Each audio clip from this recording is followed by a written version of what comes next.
మార్కెట్లో ఏ కోర్స్ చేసినా రెండేళ్ల ముచ్చటే. కానీ ఏఐ అండ్ డేటా సైన్స్ నేర్చుకుంటే రాబోయే 10 ఏళ్ల వరకు మీ కెరియర్ కి తిరుగుండదు. అది ఒక్క ఇన్నోమాటిక్స్ తోనే సాధ్యం. తర్వాత సీతామహాలక్ష్మిలో చైల్డ్ ఆర్టిస్ట్ చేత పాట పాడించాడండి. ఆ పాట అలలు కదిలిన పాటే, ఆకు మెదిలిన పాటే, కలలు చెదిరిన పాటే, కలత చెందిన పాటే అని ఎంత లలితంగా రాశాడు ఆ చైల్డ్ ఆర్టిస్ట్కి. సీతామహాలక్ష్మి పాటలు కూడా అద్భుతమైన పాటలు. ఈ సీతామహాలక్ష్మి కథ చెప్తుంటే విశ్వనాథ్ గారు ఆ స్టోరీ మ్యూజిక్ సిటీలో కూర్చున్నాము, కథ చెప్తుంటే ఆ కథలో ఒక చోట కథ చెప్తూ వెళుతూ ఉంటే టక్కమని వేటూరి సుందరరామూర్తి గారు ఇక్కడ ఒక పాట పాడాలండి అని సీతాను సింగారం మా లక్ష్మి బంగారం అని ఎత్తుకున్నాడు. ఇది పాట సినిమా మొత్తం మీద అది అనుకోకుండా వచ్చేసింది. అనుకోకుండా వచ్చేసరికి విశ్వనాథ్ గారు సంతోషంగా ఆ సాంగ్ అట్లా పెట్టారు. తర్వాత ఆ పాట రాశాడు, పెద్ద హిట్ ఆ సాంగ్. ఎలాగో సీతామహాలక్ష్మి ప్రస్తావన వచ్చింది కాబట్టి చెప్తున్నాను, మీరు పనిచేశారు కాబట్టి. అవునవును. అదే సినిమాని తర్వాత రామ్ గోపాల్ వర్మ గారు బాలీవుడ్కి వెళ్ళి రంగేలాగా తీశారు.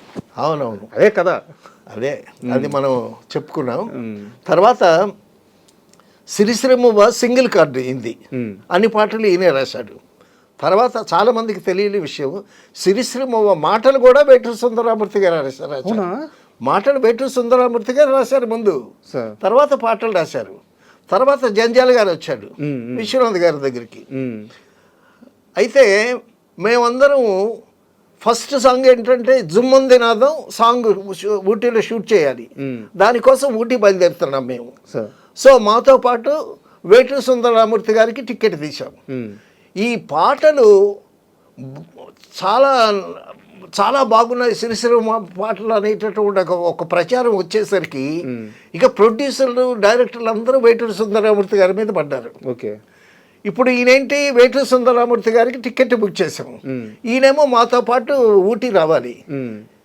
ఈ అవకాశాలు వచ్చాయి కదా, అందుకోసమని విశ్వనాథ్ గారి దగ్గర నుంచి తప్పించుకు తిరుగుతున్నాడు వేటూరి సుందరరామూర్తి గారు. అప్పుడు వేటూరి సుందరరామూర్తి గారి టికెట్ మీద జంజాల గారిని ఎక్కించాం. ఓకే, టికెట్ కలెక్టర్ వచ్చి వేటూరి ఎవరంటే నేనే అని చెప్పాలి జంజాల.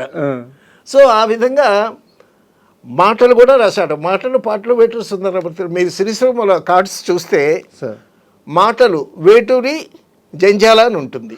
ఇప్పుడు గమనించలేదు సార్, సినిమా చాలాసార్లు చూశాను కానీ గమనించలేదు ఎప్పుడు, ఈసారి చూస్తాను. అదే చాలా మందికి తెలియదు సార్. సో తర్వాత వేటూరి సుందరరామూర్తి గురించి చెప్పుకునేటప్పుడు శంకరాభరణం గురించి చెప్పుకోకపోతే ఎలా? పరిపూర్ణం అవ్వదు అసలు అది. శంకరాభరణం ఆయన విశ్వరూపం. అవును, శంకరాభరణం వేటూరి గారి ఒక్కరి విశ్వరూపం కాదు సార్, ఎవరెవరైతే ఆ సినిమాకి పనిచేశారో వాళ్ళందరి విశ్వరూపం. అందరూ విశ్వరూపం అసలు ఆ పాటలు కానీ ఆ సినిమా అది it is a miracle. So Telugu cinema Shankarabharanam ముందు, శంకరాభరణం తర్వాత అని చెప్పుకోవాలి. తెలుగు సినిమానే కాదు సార్, తెలుగు సంస్కృతి కూడా. అవును, తెలుగు సంస్కృతి కూడా. అవును, డెఫినెట్గా. అప్పటికి జనాలు మర్చిపోతున్న సంగీతాన్ని కానీ, అవునవును, నాట్యాన్ని కానీ, ఆ సినిమా చూసిన పేరెంట్స్ చాలామంది పిల్లలకి సంగీతం నేర్పించడం, డ్యాన్స్ నేర్పించడం, కొన్ని తరాలే మారారు కదా. డెఫినెట్గా సార్. సో అమెరికాలో ఉండేటటువంటి మన తెలుగు వాళ్ళ ఇళ్లలో, ఎన్ఆర్ఐస్ ఇళ్లలో ప్రతి ఇంటిలో ఈ శంకరాభరణం క్యాసెట్ ఉంటుందంట. సార్ సారీ సార్, మీరు ఇంకా శంకరాభరణం గురించి ఎత్తలేక నేను ఏదో ఒక రకమైన పూనకంలోకి వెళ్ళి డైవర్ట్ చేశాను. చెప్పండి సార్, శంకరాభరణం గురించి, వేటూరి గారి పాటల గురించి చెప్పండి. సో శంకరానాథ శరీర పర ఆ పాట అయితే అసలు ఆ రోజుల్లో ప్రతి కచేరీలోని ఆ పాట పాడిన వాళ్ళు ఉండరు, అంత పాపులర్ అయిపోయింది ఆ పాట. తర్వాత వేటూరి సుందరరామూర్తి గారి కలం తాలూకా మహిమ ఏమిటో కానీ బాలసుబ్రహ్మణ్యం గారు చాలా గొప్ప పేరు వచ్చేసింది. సార్ గొప్ప పేరు వచ్చేసరికి మహాదేవన్ గారు కూడా ఆశ్చర్యపోతున్నాడంట. ఉమ్.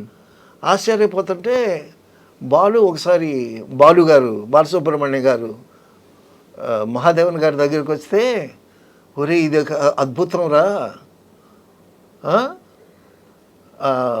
ఇంత అద్భుతం, నీకు గొప్ప పేరు వచ్చింది, నాకు గొప్ప పేరు వచ్చింది, ఇది ఎందువల్ల వచ్చిందో మనకు తెలీదు, ఇది దైవ సంఘటన, ఇంత గొప్ప పేరు వచ్చిందని నువ్వు కానీ నేను కానీ పొంగిపోయి గర్వించడం పనికిరాదురా అని బాలసుబ్రహ్మణ్యానికి బాధ చేశాడంట. అది ఇద్దరు ఎంత గొప్పవారు చేశాడంట. తర్వాత వేటూరి సుందరరామూర్తి గారికి ఆ పాటలు ఎలాగ రాయాలి అనేటటువంటి మొట్టమొదటి మెలకువలు నేర్పింది కూడా మహాదేవన్ గారు. ఓకే, ట్యూన్కి తగ్గట్టు ఎలా, ట్యూన్కి తగ్గట్టు ఈయన రాస్తాడు. అలా కాదు, ఎంత లెంగ్త్ ఉండాలి, ఓకే ఓకే, ఎంత లెంగ్త్ ఉండాలి. తర్వాత పాట రాసేటప్పుడు ఒక నడక అనుకుని రాయటం, ఈ మెలకువలని నేర్పాడంట. ఓకే. తర్వాత మరొక సినిమాకి వేటూరి సుందరరామూర్తి గారు అన్ని పాటలు రాశాడంట, ఒక్క పాట మిగిలిందంట. ఆ ఒక్క పాట ఫినిష్ చేస్తే సింగిల్ కార్డు పడుద్ది. సింగిల్ కార్డు మీద మోజు ఈయనకి. అంటే ఏ కవికైనా ఉంటుంది, డెఫినెట్గా ఉంటుంది. అప్పుడు